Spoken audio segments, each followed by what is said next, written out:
There are those who accept climate change is real, but that it isn't caused by man. Let's take a look at that claim.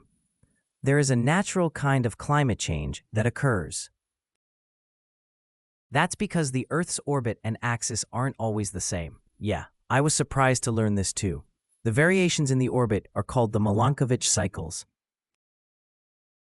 Variance from average is called eccentric, and closer to the average is called stable. The Earth also doesn't always have the same axis. Think of it like a top, where when you spin it, it wobbles. The Earth has a wobble. When the Earth's axis is larger, it means that days are longer in the northern hemisphere, why 60% of the landmass is. About 125,000 years ago, the orbit and axis coincided, so that when we were closer to the sun, we had nice long summer days in the northern hemisphere. Because of that, we had temperatures that were comparable to, or even slightly warmer than what they are today.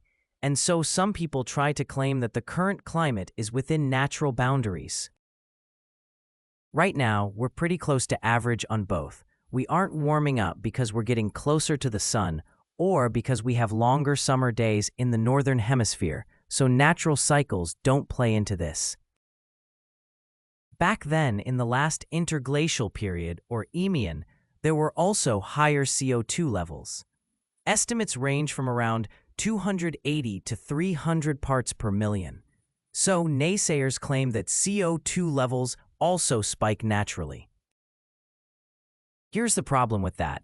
The average is around 250. Yes, CO2 levels went up due to natural global warming. That was due to a few things. Permafrost thawed, which released CO2. There was CO2 release from the ocean due to warming waters. And the forests in North America grew, which counterintuitively also added to the CO2 levels.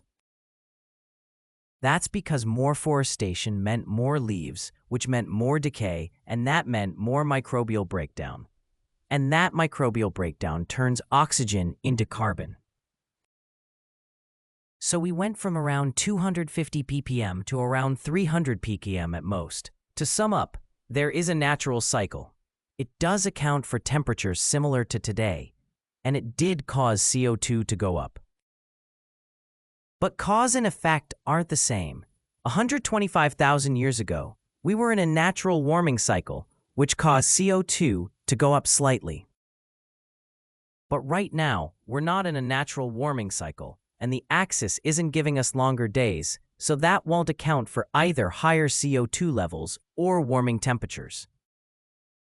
Furthermore, the CO2 levels are at 420 or more parts per million, the highest in recorded history by a lot. And CO2 levels are not only going up, they're going up at an accelerated pace. If we don't do something, it could hit 500 ppm by 2050. And the more it goes up, the faster it accelerates things. Global temps are skyrocketing. In fact, temperatures have gone up since 2000, as much as they went up from 1850 to 2000. My point in all this is this.